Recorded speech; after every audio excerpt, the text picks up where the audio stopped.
बंदी छोड़ सतगुरु रामपाल जी महाराज की जय हो। सभी फेसबुक ग्रुप, व्हाट्सएप ग्रुप को उमेश का सत्सा है। अगर जी मैं सऊदी अरब में रहता हूँ, तो यहाँ पे ये प्रॉब्लम हो रही है। जो वैक्सीन चल रही है लगाने के लिए, ना चाहते हुए वैक्सीन लगवाना पड़ रहा है। तो इसमें हमारा दोष है कि नहीं है, बहुत कन्फ्यूज़न में। क्योंकि अगर हम नहीं लगवाते हैं तो एयरपोर्ट नहीं जा सकते, किसी सामान नहीं लेके नहीं जा सकते हैं, और बैंक में नहीं जा सकते हैं। बहुत सी परेशानियाँ आ रही हैं। तो इस पे क्या करना, ना चाहते हुए भी लगवाना पड़ेगा। तो क्या करें, कुछ समझ में नहीं आ रहा। अगर एयरपोर्ट नहीं जाएंगे, घर कैसे जाएंगे? बहुत सी दिक्कतें आ रही हैं। मतलब कहने का ये है कि किसी भी हालत में लगवाना ही लगवाना है, इन लोगों का कहना ये है। तो पिछले एक हफ्ते से बहुत कन्फ्यूज़न में हूँ मैं। यहाँ पे जितने भी भगत हैं, बहुत से भगत भाई हैं सऊदी अरब में, सभी की शायद यही कन्फ्यूज़न है। करें तो करें, क्या करें? ना चाहते हुए भी लगवाना पड़ेगा। तो इसमें हमारा दोस्त रहेगा कि नहीं रहेगा, नाम खंड होगा कि नहीं होगा? तो हम लोगों को तो इतना ज्ञान है नहीं, क्योंकि मुझे अभी ज़्यादा से ज़्यादा 1 साल हुआ है। तो हमने तो उससे ऑनलाइन नाम दीक्षा लिया था, लेकिन जब से पवन भाई साहब ने बोला, तब से अब उधर से कोई लिंक नहीं है। कोई दान धर्म कुछ भी नहीं करते। बाकी भक्ति कर रहे हैं, मंत्र जाप कर रहे हैं, सब कुछ कर रहे हैं, आरती कर रहे हैं तीनों टाइम की, सब कुछ कर रहे हैं। बस मेन कन्फ्यूज़न यही हो रही है इस वक्त, वैक्सीन की। इसका कोई समाधान है तो बताएं। सच साहेब भगत जी। बंदी छोड़ सतगुरु रामपाल जी महाराज जी की जय हो। परमपिता परमेश्वर की आप सभी प्यारी आत्माओं को मुझ पवन दास का सत साहिब। देखिए भगत जी, आप दुबई में रहते हैं और आपने अपनी समस्या बताई वैक्सीन को लेके कि आप जहाँ भी काम करते हैं वहाँ पे यदि आपने उनके रूल्स के अकॉर्डिंग वैक्सीन नहीं लगवाई तो कई तरह की समस्याएं आपके सामने प्रकट हो जाएंगी। आप एयरपोर्ट नहीं जा सकते, आप राशन नहीं खरीद सकते, आप ट्रैवलिंग नहीं कर सकते, बहुत सारी बातें। दूसरी तरफ परमपिता परमेश्वर जी ने हमें ये तत्व ज्ञान दे दिया। हमें सारी चीज़ें सत्संगों के माध्यम से उन्होंने समझा दी, क्लियर कर दी हैं। अब उसके बाद में यहाँ परमेश्वर का बीच में कोई रोल नहीं है। अब यदि हमने जीना है तो हमने परमेश्वर के ज्ञान को आधार बना के जीना है।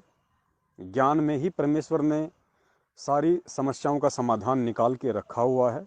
हमने क्या करना है, क्या नहीं करना है, किन परिस्थितियों में हमने कैसा व्यवहार करना है, कैसा बर्ताव करना है, कैसे हमने बचना है और कैसे हमने संघर्ष करना है। ये सारी चीज़ें अब हमने तत्व ज्ञान को आधार बना के स्वयं ही खोजनी पड़ेंगी गुरुदेव के सत्संगों से। परमेश्वर ने काल भगवान की चाल के विषय में हम सबको अवगत करवाया कि वर्तमान का जो समय है ये जीवों के पार होने का समय है। और काल भगवान इस समय ऐसी ऐसी पाबंदियां, ऐसी ऐसी समस्याएं, ऐसे ऐसे संकट जानबूझकर एक भगत के सामने पैदा करेगा ताकि किसी न किसी तरीके से वो भगत कमज़ोर पड़ जाए, वो भगत मर्यादाओं को तोड़ने के लिए मजबूर हो जाए। और यही वो कारण होगा कि वो भगत सतगुरु से ऑटोमेटिक दूर हो जाएगा। क्योंकि भक्ति का दूसरा नाम है संघर्ष। क्योंकि परमेश्वर ने ज्ञान दे के, नाम दे के सूरवीर पैदा किए हैं भगत जी, शेर के बच्चे पैदा करके छोड़ दिए। तो भक्ति का दूसरा नाम है संघर्ष। और सत्संग परमपिता परमेश्वर ने हजारों की संख्या में, लाखों की संख्या में 27 वर्षों से इसीलिए किए थे कि जब वो समस्याएं हमारे सामने काल जानबूझ के पैदा करेगा, उस समय हम लोग कैसे बचेंगे, हमें कहाँ से दृढ़ता मिलेगी, कहाँ से हमें हिम्मत मिलेगी, कहाँ से हमें जानकारियां मिलेंगी कि हमें क्या करना चाहिए। तो बात आती है वैक्सीन को लेके। और ये समस्या केवल भगत जी आपके अकेले के सामने नहीं है। ये समस्या आने वाले दिनों में, क्योंकि अभी तो ज़्यादा बखेड़ा शुरू नहीं हुआ है, आने वाले समय में बहुत ज़्यादा लफड़ा शुरू होने वाला है। तो उस समय देश विदेश में जो भी परमात्मा के भगत हैं और जो सरकारी नौकरियों पे हैं, विशेषकर जो आर्मी में हैं या जो पुलिस में हैं, उन लोगों के सामने ये समस्याएं आने वाली हैं। क्योंकि ना चाहते हुए भी उन लोगों के सामने काल ऐसी ऐसी समस्याएं प्रकट कर देगा और वो उन भक्तों के ज्ञान की परीक्षा होगी। इतना आसान नहीं है भगत जी ये परमेश्वर के एग्जाम को फाइट करना। इतना आसान नहीं है। और जो इस आसान से ना लगने वाले काम को संघर्ष के माध्यम से, ज्ञान को आधार बना के जो पार कर जाएगा, जो इस संकट को झेल जाएगा, वही परमेश्वर की परीक्षा में पास माना जाएगा, वही परमेश्वर का सच्चा सूरवीर कहलाएगा।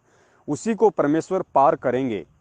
वरना इस पृथ्वी लोक पे रहते सहते परमेश्वर का ज्ञान लेके, उनका आशीर्वाद लेके, यदि हम इस तरह की समस्याओं से यहाँ निजात नहीं पाएंगे, यहाँ यदि हम संघर्ष करना नहीं सीखेंगे, तो शरीर छोड़ने के बाद में जो 12 करोड़ यम के दूत हमारे सामने आएंगे, हमें परेशान करेंगे, हम उनसे कैसे लड़ेंगे, उनसे हम कैसे संघर्ष करेंगे?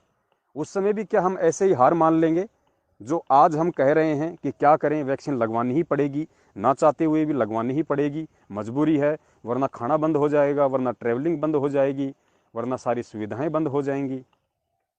भगत जी, यही सतगुरुदेव जी के सत्संग हमारे काम आएंगे, यही उस परमात्मा की समर्थता आज हमारे काम आएगी, यही आज हमारे विश्वास की परीक्षा होगी।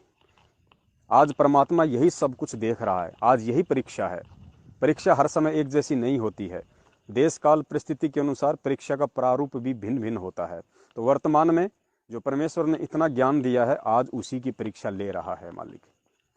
अब देखिए, आप एक छोटी सी समस्या बता रहे हैं कि अगर मैंने वैक्सीन नहीं लगवाई तो मेरे साथ ये हो जाएगा, वो हो जाएगा, मेरी नौकरी छूट जाएगी, मुझे सुविधा नहीं मिलेगी। और परमात्मा ने सत्संग में क्या बताया? जब राजा अधम सुल्तान को, जो बलक बुखारे का बादशाह था इराक शहर का, जब उसको परमपिता परमेश्वर मिले, उसको ज्ञान करवाया, उसको मोक्ष की विधि बताई, सारी स्थितियों से उसको अवगत करवाया, उसके बाद में अधम सुल्तान ने क्या किया भगत जी? अधम सुल्तान, गुरुदेव कहते हैं, उसके पास में 18 करोड़ तो घोड़े थे, 16,000 उसकी रानियां थी, पूरे इराक में उसका शासन था। और वो इतना धनाढ़ व्यक्ति था कि जब वो पालकी पे बैठ के और सवारी के साथ में जब शहर से निकलता था, तो गुरुजी ने बताया कि ऊपर देवताओं का राजा इंद्र भी उसकी शानो शौकत को देख के नीची गर्दन कर लिया करता था कि इतने ऐसो आराम तो मेरे भी नहीं है जितने बलक बुखारे के बादशाह के हैं। और वो बलक बुखारे का बादशाह, ये ज्ञान समझ में आने के बाद, जबकि उस समय तो भगत जी ये TV, radio, mobile, chip, memory card भी नहीं थे। वो तो जब कभी कभार 12-6 महीने में उनको परमात्मा मिलते थे, 2 शब्द सुनाते थे, बस वही उनका सत्संग होता था।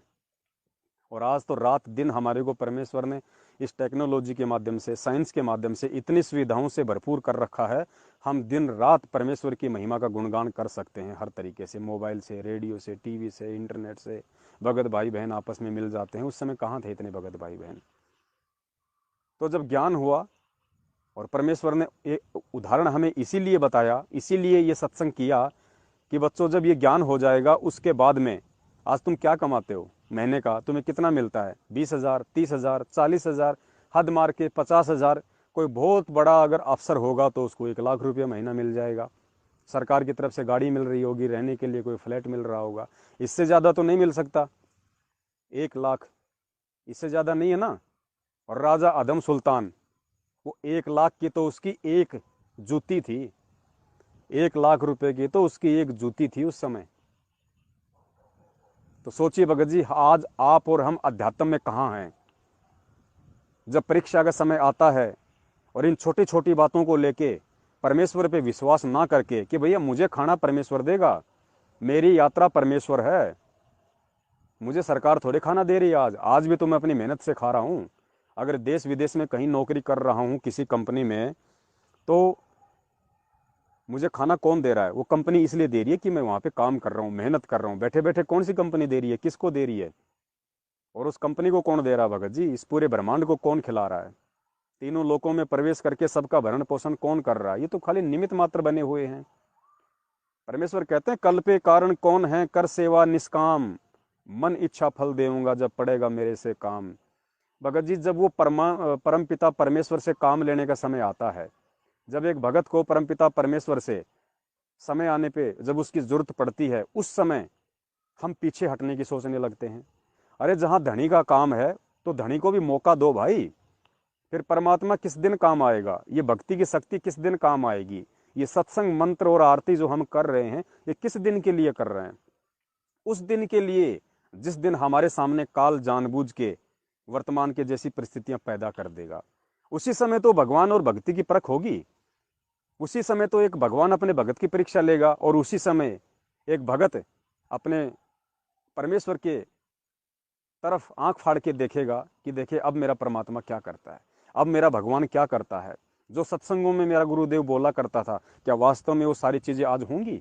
मेरे गुरुदेव ने कहा था कि बच्चा, ये ज्ञान लेने के बाद में परमात्मा की मर्यादा मत तोड़ना, चाहे तेरे सामने कैसी भी विकट परिस्थिति पैदा क्यों ना हो जाए, चाहे भूखे मरने की नौबत क्यों ना आ जाए, लेकिन उल्टे कर्म नहीं करना, चोरी जारी नहीं करना, कोई भी गलत नीति से अपना पेट भरने के लिए धन अर्जित नहीं करना। अगर तू मेरी मर्यादा पे रहेगा फिर देखना, गुरुदेव ने इसीलिए तो कहा था कि बेटा फिर जब तू रसोई में जाके मटका खोलेगा तो आटे से भरा हुआ पीपा मिलेगा, तेल से भरा हुआ पीपा मिलेगा, मिर्च मसाले तेरे राशन सब कुछ ऐसा कैसा मिलेगा वहाँ पे, क्योंकि तू समर्थ की भक्ति कर रहा है, तू ब्रह्मा विष्णु महेश की भक्ति नहीं कर रहा। तो भगत जी आज वो समय है, आज हमें विश्वास करना होगा भाई, इन परिस्थितियों को हमने फाइट करना होगा। देखिए हम तो सतलोक जाने की बातें कर रहे हैं और यहाँ आप देखते हो कोई आईएएस की परीक्षा देता है, कोई किसी और पद पोस्ट के लिए तैयारी करता है, उसकी परीक्षा देता है, और जब तक वो व्यक्ति उस एग्जाम को फाइट नहीं कर लेता है, चाहे वो एक बार के एग्जाम में करे या चाहे अगली बार फिर जब उसकी भर्ती निकले, चाहे फिर 2 साल बाद में फिर वो एग्जाम दे, जब तक वो व्यक्ति सरकार की उन नियम और मर्यादाओं को फाइट नहीं कर लेता, जब तक उस एग्जाम को फाइट नहीं कर लेता, तब तक उस व्यक्ति को वो पोस्ट नहीं मिलती है जिस पोस्ट के लिए वो व्यक्ति प्रयास कर रहा है। तो भगत जी हम सतलोक के लिए प्रयास कर रहे हैं, हमारा पद, हमारी पोस्ट, हमारा लक्ष्य, हमारा टारगेट सतलोक जाना है, और सतलोक को हम तब तक प्राप्त नहीं कर लेंगे जब तक हम परमपिता परमेश्वर की इन परीक्षाओं में फाइट नहीं हो जाएंगे, जब तक हम इन परीक्षाओं को पास नहीं कर लेंगे।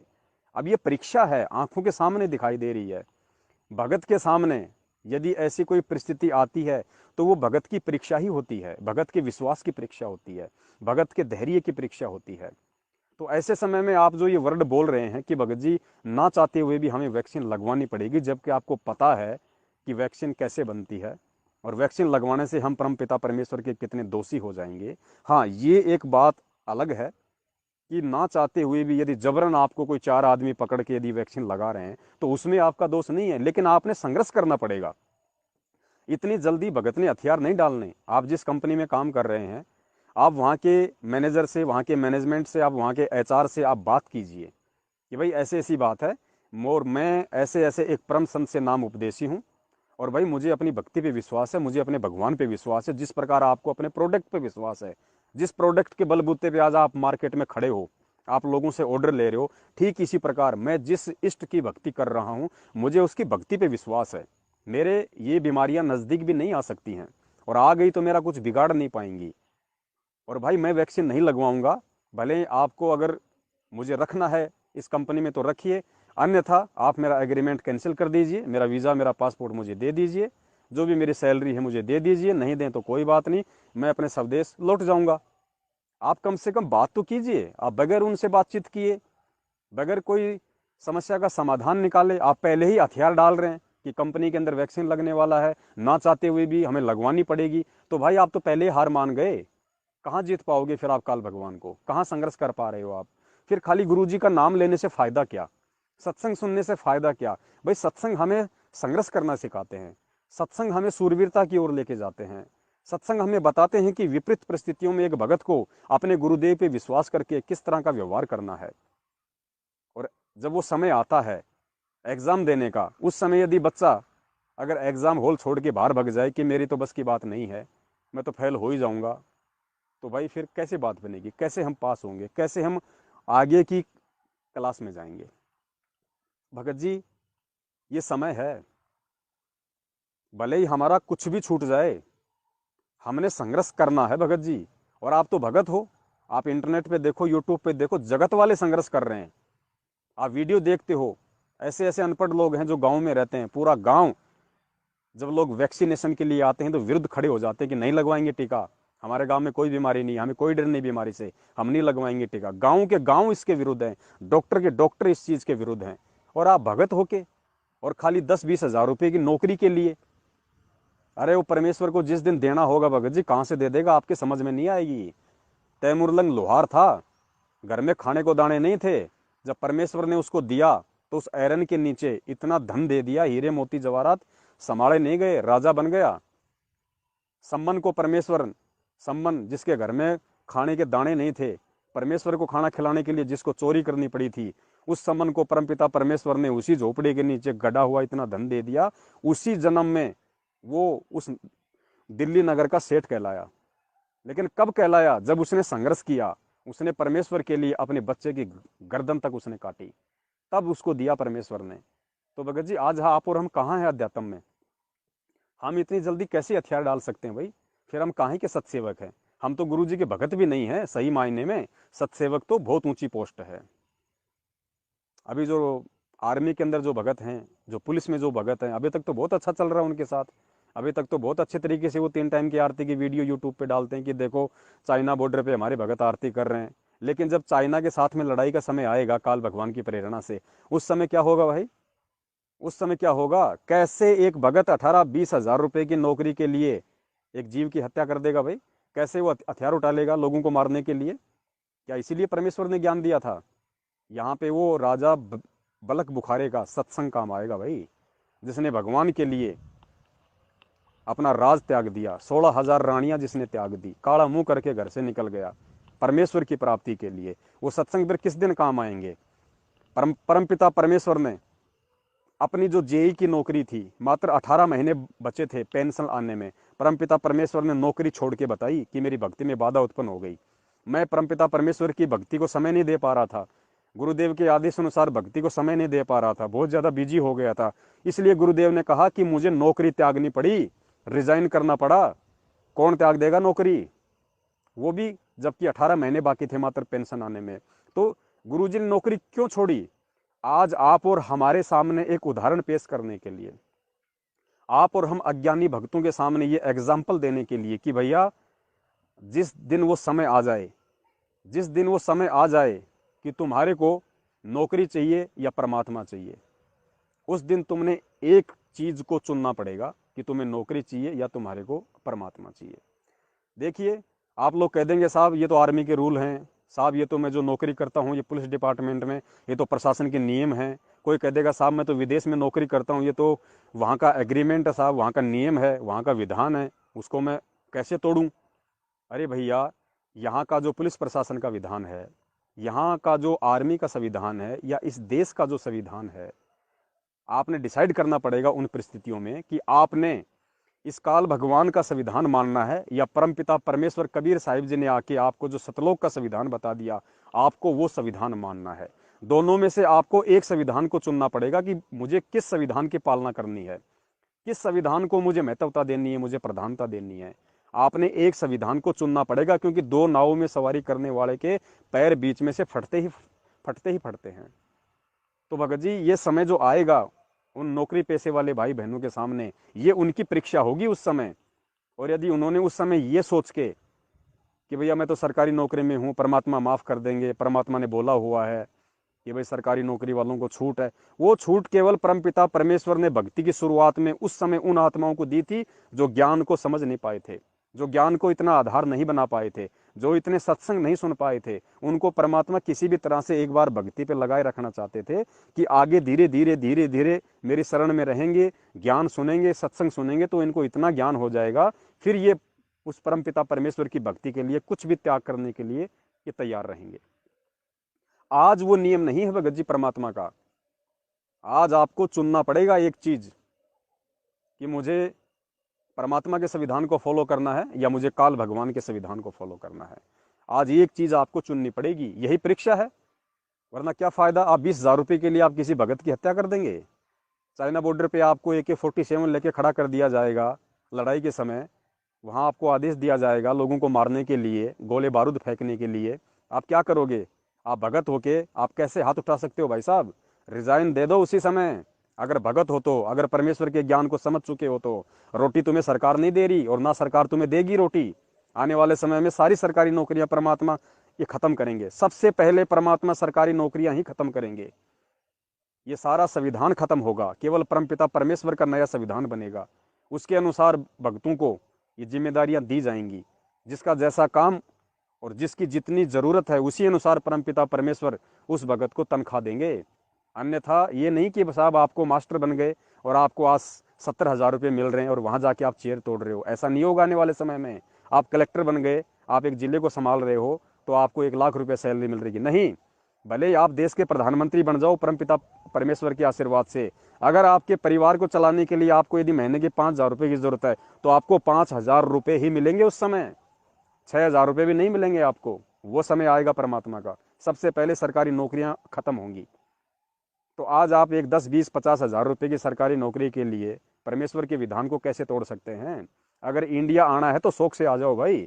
अगर परमात्मा वहां दे रहा है तो परमात्मा यहां भी देगा। पूरा इंडिया कोई दुबई में बैठ के नहीं खा रहा, ओमान, मस्कत, सऊदी अरब में बैठ के नहीं खा रहा, किसी कंपनी का दिया हुआ नहीं खा रहा। उस समय के लिए विश्वास रखो परमात्मा पे।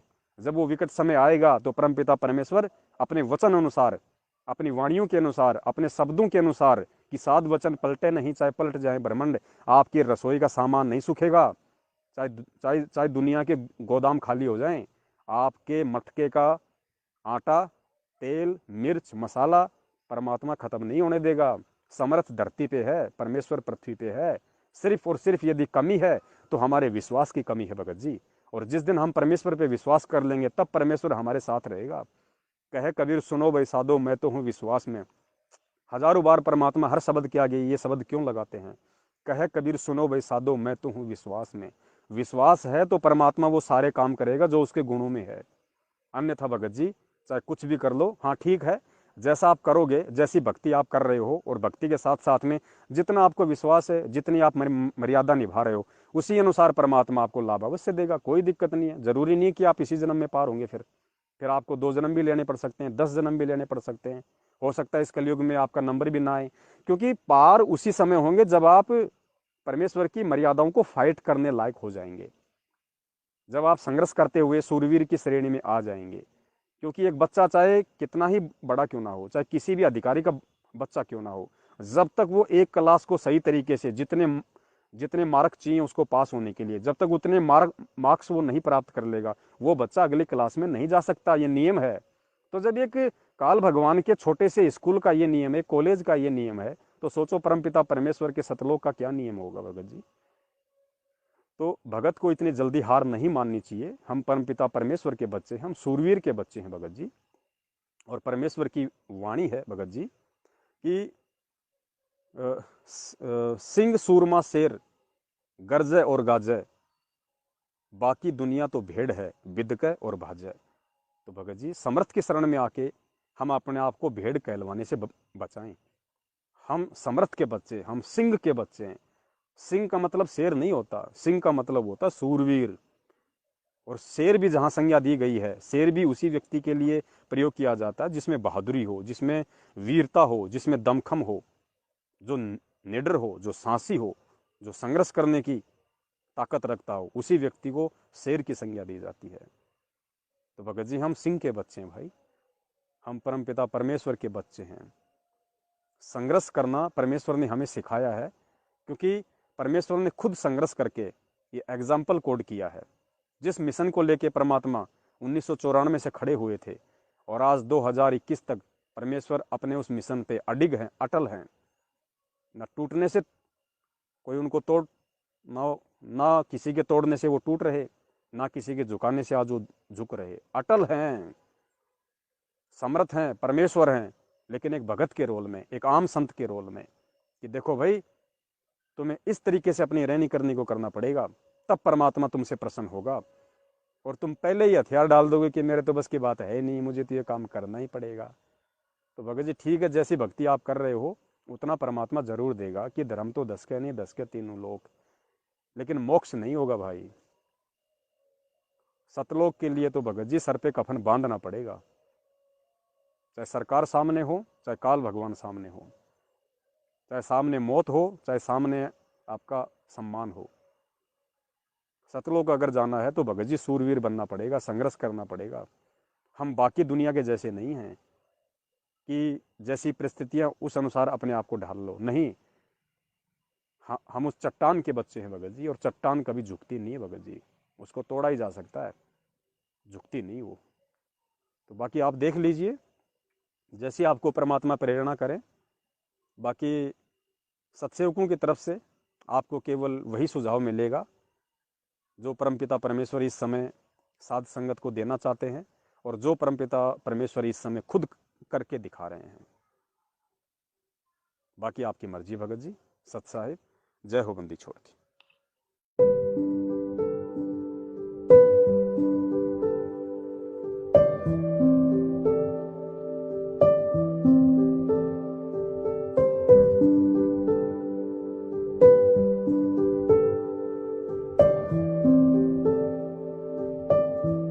बंदी छोड़ सतगुरु रामपाल जी महाराज की जय हो।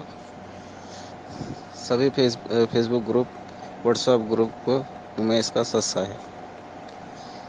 भगत जी, मैं सऊदी अरब में रहता हूँ, तो यहाँ पे ये प्रॉब्लम हो रही है, जो वैक्सीन चल रही है लगाने के लिए, ना चाहते हुए वैक्सीन लगवाना पड़ रहा है। तो इसमें हमारा दोष है कि नहीं है, बहुत कन्फ्यूज़न में। क्योंकि अगर हम नहीं लगवाते हैं तो एयरपोर्ट नहीं जा सकते, किसी सामान नहीं लेने जा सकते हैं, और बैंक में नहीं जा सकते हैं। बहुत सी परेशानियाँ आ रही हैं।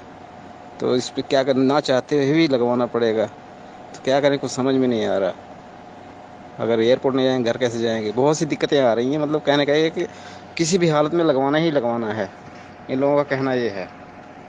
तो पिछले एक हफ्ते से बहुत कन्फ्यूज़न में हूँ मैं। यहाँ पे जितने भी भगत हैं, बहुत से भगत भाई हैं सऊदी अरब में, सभी की शायद यही कन्फ्यूज़न है। करें तो करें, क्या करें? ना चाहते हुए भी लगवाना पड़ेगा। तो इसमें हमारा दोष रहेगा कि नहीं रहेगा, नाम खंड होगा कि नहीं होगा, तो हम लोगों को तो इतना ज्ञान है नहीं। क्योंकि मुझे अभी ज़्यादा से ज़्यादा 1 साल हुआ है। तो हमने तो उससे ऑनलाइन नाम दीक्षा लिया था, लेकिन जब से पवन भाई साहब ने बोला, तब से अब उधर से कोई लिंक नहीं है, कोई दान धर्म कुछ भी नहीं करते। बाकी भक्ति कर रहे हैं, मंत्र जाप कर रहे हैं, सब कुछ कर रहे हैं, आरती कर रहे हैं तीनों टाइम की, सब कुछ कर रहे हैं। बस मेन कन्फ्यूज़न यही हो रही है इस वक्त वैक्सीन की। इसका कोई समाधान है तो बताएं।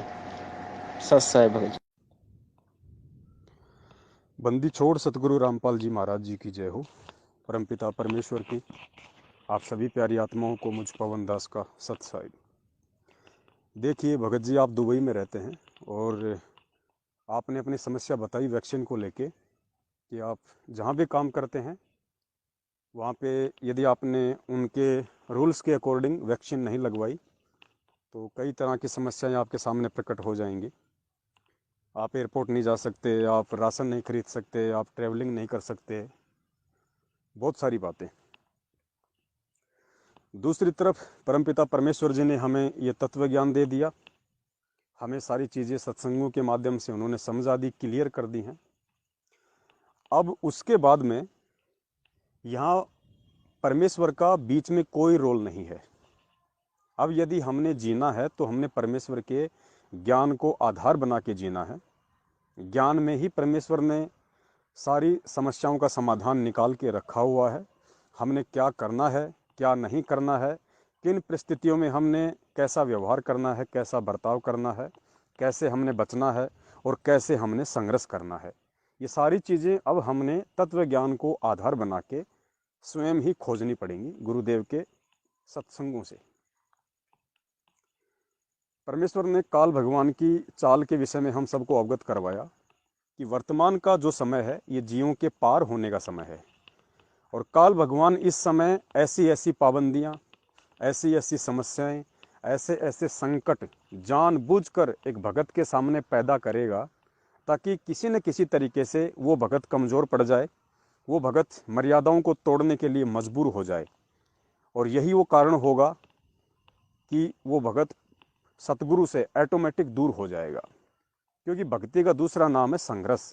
क्योंकि परमेश्वर ने ज्ञान दे के, नाम दे के सूरवीर पैदा किए हैं भगत जी, शेर के बच्चे पैदा करके छोड़ दिए। तो भक्ति का दूसरा नाम है संघर्ष।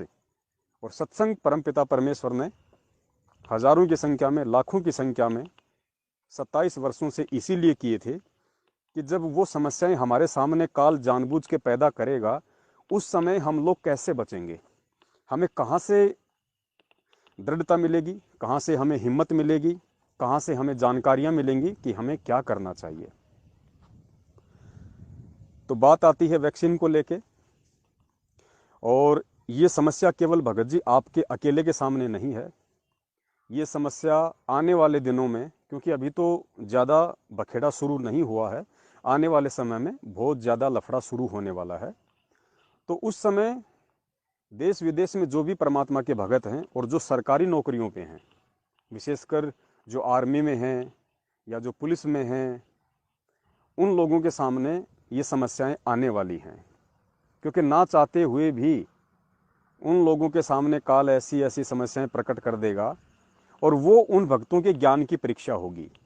इतना आसान नहीं है भगत जी, ये परमेश्वर के एग्ज़ाम को फाइट करना इतना आसान नहीं है।